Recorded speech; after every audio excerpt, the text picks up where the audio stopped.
Morning, everybody out there. This is Notes on Your Screen. I want to talk about something really quick. Also going to try to make these videos a little bit shorter, so they're a little bit more easier to view for individuals. We try not to babble so much, go off track. But today I want to talk about something I've been thinking about. There's a lot of new stuff coming out from medical professionals and scientists about this virus, COVID-19.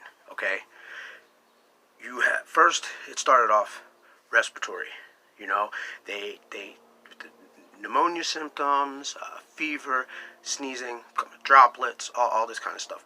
Now you're starting to see young individuals my age, people in their 30s and 40s, that are now having strokes and blood clots in the brain and whatnot, and dying from this, getting tested, and then finding out that they have had COVID-19 the whole time, but showed no symptoms at all. What that means is that this disease, this virus, can and will affect your neurological system, okay? Also, you have this new thing coming out now. They're talking about COVID toes, okay? It just doesn't happen on your toes. Individuals can get it on their fingertips. They can get it coming up their arms. They can get it coming up their legs. What this means, okay, you could have no symptoms again from the virus at all. No sneezing, no breathing problems, no nothing. And all of a sudden, you're having, these toe problems, turning it red, sores. This is like some modern day plague. I mean, the human body, the skin on the human body is the biggest organism that we have on our body. Biggest living organism is your skin. Okay? If this virus is able to genetically mutate and change the composition of your skin to turn into frostbite symptoms, athlete's foot type sores, and things like that on your fingers or arms, legs, whatever, this shows that this virus is mutating from a respiratory disease to now a neurological disease, a skin dermatology type disease. Also, individuals are coming and having no symptoms at all on a respiratory level, fever, things of that nature, okay? And having major intestinal issues. Diarrhea, vomiting, massive amounts of pain in the abdominal area, and reasoning for that is that the virus attacks and weakens the intestinal region. Okay, it goes into your intestines. This is another organism area of the body that has its own way of filtering out diseases and viruses. But this virus is able to attack, so far as we see, all these different aspects of the human body. It's not just a respiratory disease. And I personally, I'm scared a little bit. I think that our medical professionals and scientists out there might be missing the mark a little bit. Might have to do a little bit more testing on this and to find out why this is happening. Obviously, it's mutating. Obviously, the virus is mutating to an extent where it can now overpower a neurological system. It can overpower your intestinal system. It can overpower your physical skin areas. Okay? This is big. And on top of that, we have been dealing with this virus, okay, for what? 5, maybe 6 months tops, let's just say. Let's give it 6 months, okay? 1918 pandemic lasted for almost 2.5 years. And when they thought that it was over after World War I, and everybody started coming out of their houses and having parades and doing this and that, and all the soldiers came home from being around the world, That's when your second wave happened. That was when it was its deadliest, between September and I think November or December of 1918, and the biggest hard-hit month was October 1918, when the most amount of deaths had happened. What I'm getting at is that they were too early in the stages to realize how bad that pandemic was going to be. Same situation we're at now. We do not have enough proper testing across the board on this virus to find out how it can mutate and how it can generate and how it can take over different aspects of our body. Okay? Just some people that have symptoms of can't smell, can't taste. And there's a symptom. You get a symptom of a little cough. You get a symptom of a fever. There are no symptoms when you just have a blood clot in the brain and you just have a stroke and die. That's what they're saying. This is a new level that needs to be addressed. It needs to be looked at by medical professionals and scientists of all like that are working on this. And I think we're too early right now. Like I said, we're only in this 5, maybe 6 months. This virus could last another year. If they're saying that they can't come up with a vaccine for another year to 18 months, imagine how many times or in what ways this virus will be able to mutate and take over different aspects of our body. Okay? When is it going to start attacking the heart? You know, when is it going to start attacking the kidneys? When is it going to start attacking the liver? These are all major organs in the body, just like your skin, just like your neurological system, just like your intestinal system. Okay? These are different aspects of the body that we never thought that this virus was going to have an impact on. Everybody talking, respiratory. You get a cough, you get a fever, you might have it. Well, now, you might have it and not even know you have it, and then all of a sudden have a stroke. All of a sudden wake up and your toes are all red with sores on them. Your fingers could have sores on them, numbing and everything. There's too much to this virus that we don't know. And for us to think that, we're flattening the curve and we're going down, we may be. We may be in certain areas. Certain hot spots are going down, and I agree with that. I'm not denying that. I just think that we are looking at this thinking that it is going to be done faster than we thought, or I think we're underestimating this virus. Plain and simple. I believe that we are underestimating this virus. I believe that we need to take proper steps in identifying exactly, 100% exactly what this virus is fully capable of. We don't know what this virus is fully capable of at this point. And the reason for that is because we're too early in the stages of dealing with this virus. And lifting stay-at-home orders, people protesting, opening schools, this is only going to further push the agenda of the virus, as well as help it and enable it to mutate and turn into something else. Meaning, when I say something else, I'm talking about mutating from a respiratory infection to now a neurological infection. Mutating from a neurological infection to now a skin condition. Okay?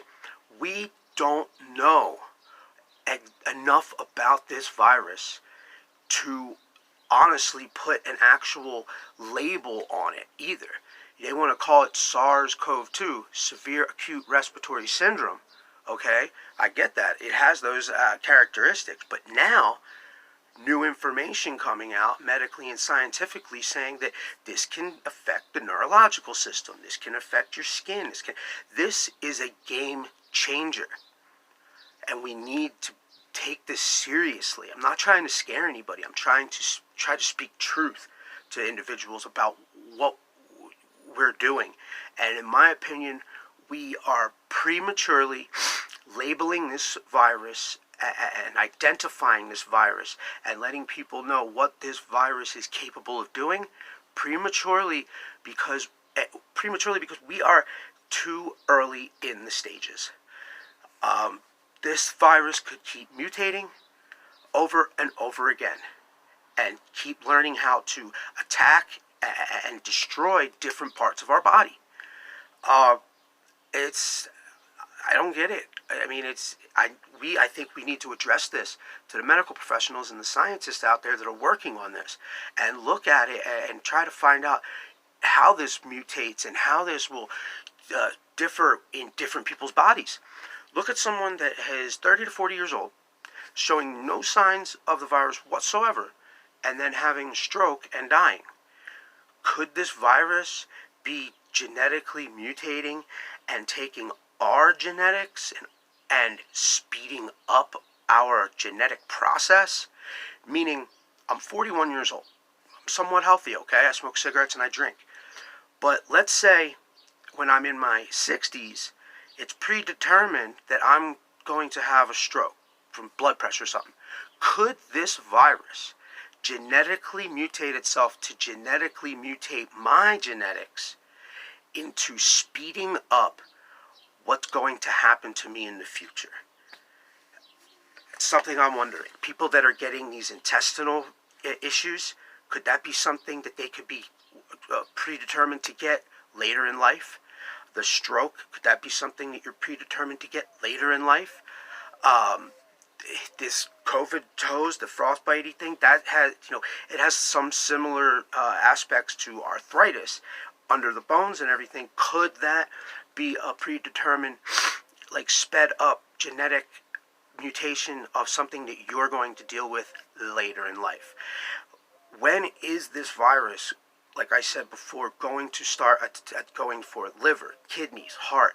And when that happens, that's definitely when medical professionals and scientists need to look at this and think, is this virus genetically speeding up and mutating our body's genetics? If I'm predetermined that I have horrible cholesterol and I'm going to have a heart attack when I'm 65, could this virus infect me, infect my heart, and then speed up that process and give me a heart attack at age 43, 44, and die from it? Or, kidney failure, liver failure, any of these things. Can this virus mutate to where it can attack actual full-blown organ and organism in, like, organ, you know what I'm trying to say, organs in the body, your main organs. Is all right. Like I said, the skin is the biggest organism on our body. The biggest organ on our body is the skin. For this virus to be able to attack that and us not be able to combat it on a personal level or anything, that it's frightening. And it's also frightening that medical professionals and scientists wrong pipe. It's also frightening from medical professionals and scientists that they, in my opinion, are very quick to test this virus and find out, it's a respiratory disease, and then just name it something and then call it that. And then now you're finding all these new things about it, and new things are coming out. The virus could be itself mutating to where it may take a stronger version of the virus to attack the skin. It may take a stronger version of the virus to attack the neurological system. Things like that. So in retrospect, the virus has to be mutating and getting stronger, and as well as more resilient to what your body has in an immune system and antibodies. Maybe the virus, maybe you have a great immune system for your respiratory system, and the virus can't attack that. So what does the virus do? It looks for another host within your body that is vulnerable. Maybe it's your neurological system. Maybe it's your skin. Maybe it's your liver, your heart, your kidneys. Could be anything within the body. I feel that this virus, I feel that these medical professionals and scientists need to look at this. What is this virus, wholeheartedly trying to do? It wants to infect you by any means necessary. If you have a strong immune system for your respiratory system and whatnot, do you not think that this virus, when it's in you, it's not going to say, oh, I can't attack the respiratory system, I'm out of here? No. A virus is going to try to look for any vulnerability within your body, and it's going to exploit it, and it's going to infect it. And that's what we're looking at. And that is what medical professionals and scientists need to look for. When this first came out, I was feared. I was scared. I got feared at first, and I, going around the house preaching everybody, wipe everything down when we come in, spray down doorknobs, and let's not go out and stuff. And then myself, and just like a lot of other people around, the country and the world, started getting complacent, I guess you could say, complacent, and or like this was a normal, okay, mask and glove to go to Walmart, mask and glove to go to the grocery store, 6 feet apart, this and that, all that kind of stuff, okay. But now we got to look at it like this is not, with all this new information coming out, I'm feared again. I am feared, especially at the fact that I see people in their 30s and 40s that show no signs of this virus whatsoever, and they have a stroke and die. Or they have a stroke and now they're in a vegetative state, and now they have to be on life support, and they wind up dying anyway. Or this skin infection thing called COVID toes or whatever. It's scary because, like I said, I feel that, now I'm not a medical professional, I'm not a scientist, but from my knowledge of what I have been researching and what I've been studying about this, I feel that our medical professionals and scientists are missing the mark just by a little bit, and they need to research this virus more in depth, do more studies on maybe animals. I hate to say that, but maybe do studies on animals and see what the effects are on different animals. Does it attack just the respiratory system? Does it attack the neurological system? Does it attack the heart, the cardiovascular system? What does this virus attack? Does it attack anything? Like I said, if your respiratory system is not vulnerable and has a great immune system and antibodies to it, does the virus, I can't penetrate that, so I'm going to go into the neurological system. I'm going to go into the liver. I'm going to go into the heart. Like I said, the virus is not going to enter your body and realize that it can't penetrate you anywhere and then just leave. It's going to try to do whatever it can to get within you and corrupt a certain part of your body, and then break that immune system down and make you suffer from the inside or skin on the outside. And like I said, I just feel that medical professionals, scientists, need to wholeheartedly look at this virus itself collectively throughout the whole entire body, not just on a respiratory issue. That's about it. I'm not trying to scare anybody. I'm not trying to fear nobody. I'm just trying to put it out there that, we are too early in this stage of dealing with this pandemic and this virus to make a 100% determination based on the facts that are given, because the facts that are given are now changing.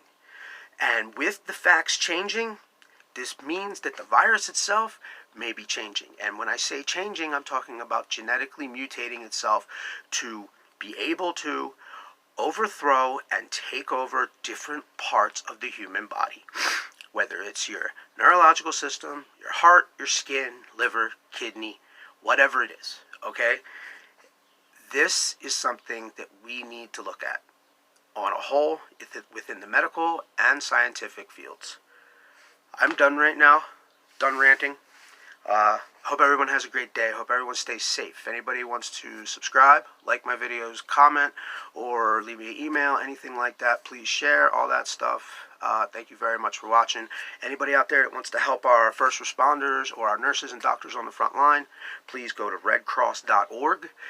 Donating $1 will help if enough people do it. Redcross.org is trying to get donations so that they can get PPE, gloves, masks, gowns to these frontline workers, doctors and nurses dealing with this disease and helping the citizens that are catching it and dealing with it themselves. And they're helping with creating food and housing for these individuals while they're working these shifts to help these people. Once again, redcross.org. If you like the video, please subscribe, comment, anything. I hope everyone has a great day, and I will talk to everyone later. This is notes on your screen.